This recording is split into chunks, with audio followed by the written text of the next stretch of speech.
Hello friends, good morning. तो ये सुबह हो गई थी, तो देखिए रात में कपड़े धोए थे, पूरे सोफे में डाल दिए थे और बेटू को जगा के अब बेटू की करेंगे मालिश, क्योंकि 8 बज रहे हैं। तो 8 बजे बेटू की मालिश कर देते हैं हम। तभी बेटू को देखिए कैसे मालिश करते हैं।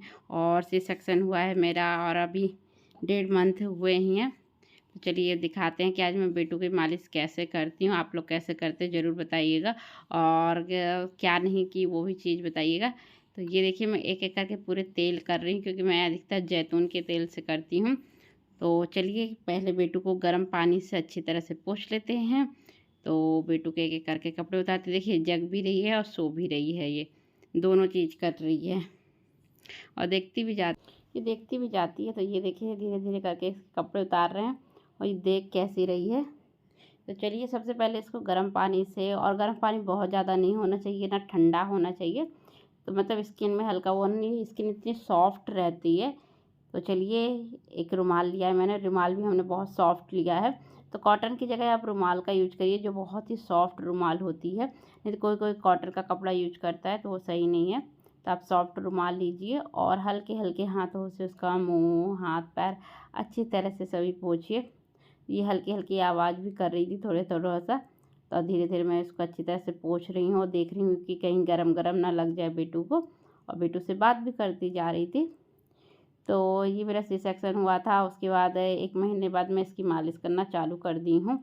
तो चलिए आप लोग को दिखाऊंगी भी कैसे मैं मालिश करती हूँ। और इस समय का काम इतना बिजी रूटीन हो गया जब से बेटू आ गया है। छोटी छोटी इनका मालिश करो, फिर बाद में फीडिंग कराओ, उसके बाद काम, फिर जग जाना, फिर फीडिंग, फिर काम, बहुत ज़्यादा इसमें काम पड़ जाता है। तो ये देखिए, तो बेटू को पेट अच्छी तरह से, हाथ अच्छी तरह से सभी को, लेकिन आप ना ज़्यादा गर्म पानी और ज़्यादा ठंडा पानी मत करिएगा, क्योंकि इस समय क्या है, विंटर का टाइम आने लगा हल्का हल्का, तो बच्चों को अब लगने लगी हल्की हल्की ठंड। तो आप अपने हिसाब से पानी लीजिएगा, तो इनको ज़्यादा गर्म ना लगे, क्योंकि स्किन बहुत ही ज़्यादा सॉफ्ट होती है। और आप लोग कितनी टाइम मालिश करते हैं ज़रूर बताइएगा। मैं इस समय 3 टाइम करती हूँ, कभी कभी 2 टाइम, बट 3 टाइम अधिकतर। तो ये देखिए अच्छी तरह से बेटू को पोंछ लेती हूँ। और कोई कोई गर्म पानी की जगह वाइप्स का यूज करता है, तो फेस, हाथ पैर घसने के लिए वाइप्स का यूज ज़्यादा मत करिए, क्योंकि उसमें केमिकल होता है। तो आप थोड़ा सा पानी गर्म करके अच्छी तरह से पोंछ लीजिए, वो ज़्यादा सही रहेगा आपके लिए। तो चलिए बेटू को अच्छी तरह से पोंछ लीजिए। देखिए अब कोको भी आ गया है यहाँ पे इसको देखने के लिए। ये तो मैं कह रही हूँ इसको वो थोड़ी अलग करिए, क्योंकि बिना कपड़े का है, कोको का भरोसा नहीं। कि वैसे कि कुत्ते तो कुत्ते ही होते हैं, बट वो देखिए उसको सूंघने की कोशिश कर रहा है कि क्या है। तो चलिए उसकी कमर को भी अच्छी तरह से अब पोंछ लेते हैं। तो आप लोग अगर वाइप्स का यूज करते हैं तो हो सके तो बहुत कम करिए, तो ज़्यादा सही रहेगा। और वाइप्स हल्का ठंडा ठंडा भी रहता है। तो ये देखिए बेटू देख भी कैसी रही है अच्छी तरह से। तो ये देखिए बेटू को लेटा दिए हैं। तो चलिए अब बेटू को अच्छी तरह मालिश करते हैं। आप चाहे तो नीचे कर सकते हैं, लेकिन नीचे कोई मोटा कपड़ा बिछा के करिए।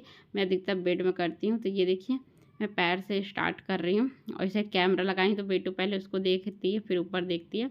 तो आप लोग मालिश कैसे करते ज़रूर बताइएगा। और देखिए पैर में आपको अच्छा ताकत लगा के करना है, ऐसा नहीं कि बहुत धीरे धीरे करिए कि तेल बिल्कुल सोखे ना। तो आपको पैर और में बहुत ही अच्छी तरह से रगड़ रगड़ के मालिश करना है। तो ये देखिए मैं जैतून के तेल से मालिश करती हूँ, और ज़्यादा विंटर आ जाएगा तो सरसों के तेल का यूज करने लगूँगी। अभी तो सरसों का तेल सिर्फ बाल में यूज करती हूँ, लेकिन हो सकेगा तो हाँ ठंड में आप सरसों का तेल यूज करिए, लहसुन और मेथी डाल के, बहुत ही फ़ायदा करता है। और जैतून का तेल भी गर्म होता है, तो आप फिगारो का तेल जो आता है उसका यूज कर सकते हैं। तो ये देखिए अच्छे से बेटू की मालिश करें, और बेटू भी अच्छी तरह से मालिश करा लेती हैं हमारी।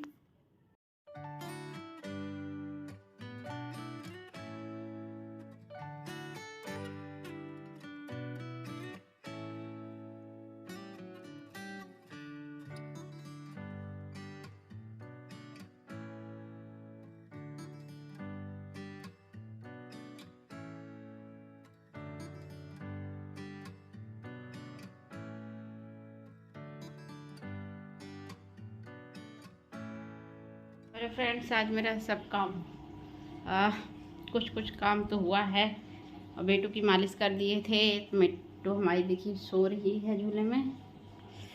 हेलो फ्रेंड्स, तो नहा के निकल चुके हैं, मेरा काम हो चुका है, बेटू की दूसरी बार मालिश हो चुकी है। अब इतने सारे हैं कपड़े, तो चलिए सभी को कर देते हैं प्रेस। उसके बाद 4-5 बजे फिर से बेटू की मालिश करना है।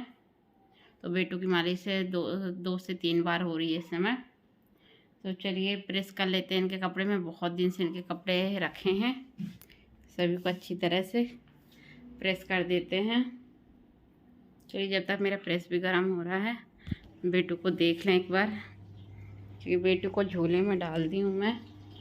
जग रही की सो रही है, तभी बेटू चुब्बू चुब्बू कर रही है। तो चलिए बेटू अभी चुब्बू ही कर रही है, तो जल्दी से इनके शर्ट में प्रेस कर दिया जाए, और टाइम मिलेगा तो इनके पैंट में भी प्रेस कर देंगे। तो इनकी इतनी सारी टी शर्ट है, तो मैंने कहा चलो धीरे धीरे जल्दी से सभी को प्रेस कर दिया जाए। तो मैंने इसको थोड़ी स्पीड में कर दिया, क्योंकि टी शर्ट बहुत सारी थी। जितनी आपको इधर दिख रही थी तो प्रेस करना ही था। उसके बाद मैं अलमारी भी खोली थी, उसमें भी टी शर्ट प्रेस करने को थी।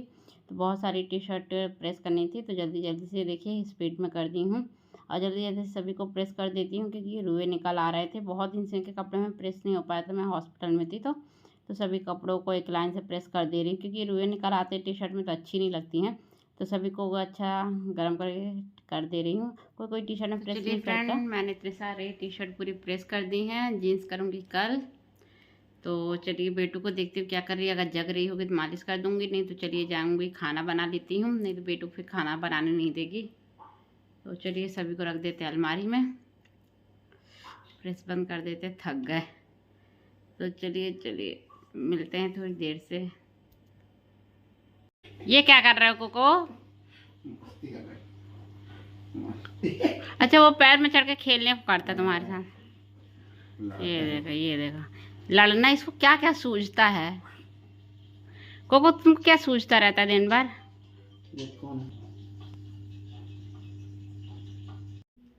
तो चलिए शाम का टाइम हो गया है, तो सब्जी बना लेते हैं। तो सब्जी में हम बना रहे हैं पत्ता गोभी, और दाल चावल मेरा रखा है। तो जल्दी से बना लेते हैं पत्ता गोभी, नहीं तो बेटू जग जाएगी तो बहुत परेशान करेगी और खाना नहीं बनाने देगी। तो जब तक बेटू मेरी सो रही है, तो जब तक मैं सोचती जल्दी से खाना बना लेती हूँ, क्योंकि सही रहता है। नहीं तो फिर इसको फीडिंग कराओ, उसके बाद जब तक नहीं सोती है, जब तक ये बैठे रहो, तो बहुत ही लेट फिर खाना होता है। इसलिए बेटू सो रही, तो सोचा जल्दी से बना के फ्री हो जाओ, नहीं तो बहुत ही ज़्यादा टाइम लगता है। तो आज पत्ता गोभी की सब्ज़ी बना रही हूँ, क्योंकि इन्होंने कहा आज पत्ता गोभी खाना है, तो अच्छा भी लगती है पत्ता गोभी। आप सभी को कैसी लगती है ज़रूर बताइएगा, और अपने बच्चों की मालिश कैसे करते हैं। और मेरा सी सेक्शन होने के बाद भी 1 महीने के बाद हो गया, खाना पीना मैं सभी बनाना चालू कर दी हूँ। और कोई कहता है कि 6 महीने तक काम नहीं करना चाहिए, तो ऐसा कुछ भी नहीं होता है। प्रॉब्लम तो नहीं जाती है, तो इसमें मैं नहीं कह सकती, जिसको जाती होगी अलग बात है, बट मेरे लिए कोई प्रॉब्लम नहीं हुई है। इसलिए मैं सभी काम कर लेती हूँ अपना, और वो भी काम अच्छे से कर लेती हूँ, ना पेट में दर्द रहता है ना कुछ। तो आप लोग कैसे कर लेते ज़रूर बताइएगा।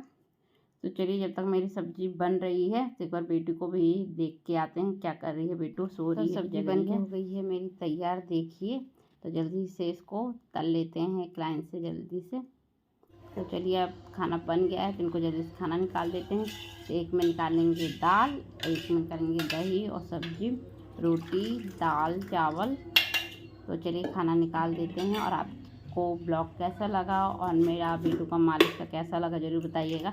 अगर गलत है तो वो भी बताइएगा कि कैसे करना चाहिए कैसे नहीं करना चाहिए। तो चलिए जल्दी से इनके लिए खाना निकाल देते हैं। और सेट को भी वेट कर रहा है खाने के लिए।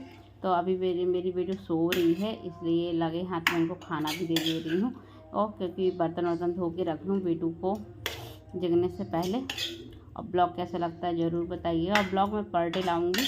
अभी बीच में 8th मंथ मेरा गैप हो गया था, इसलिए नहीं आ पाया ब्लॉग, लेकिन अब ब्लॉग डेली आएगा। आपको ज़रूर बताइएगा कैसा लगा।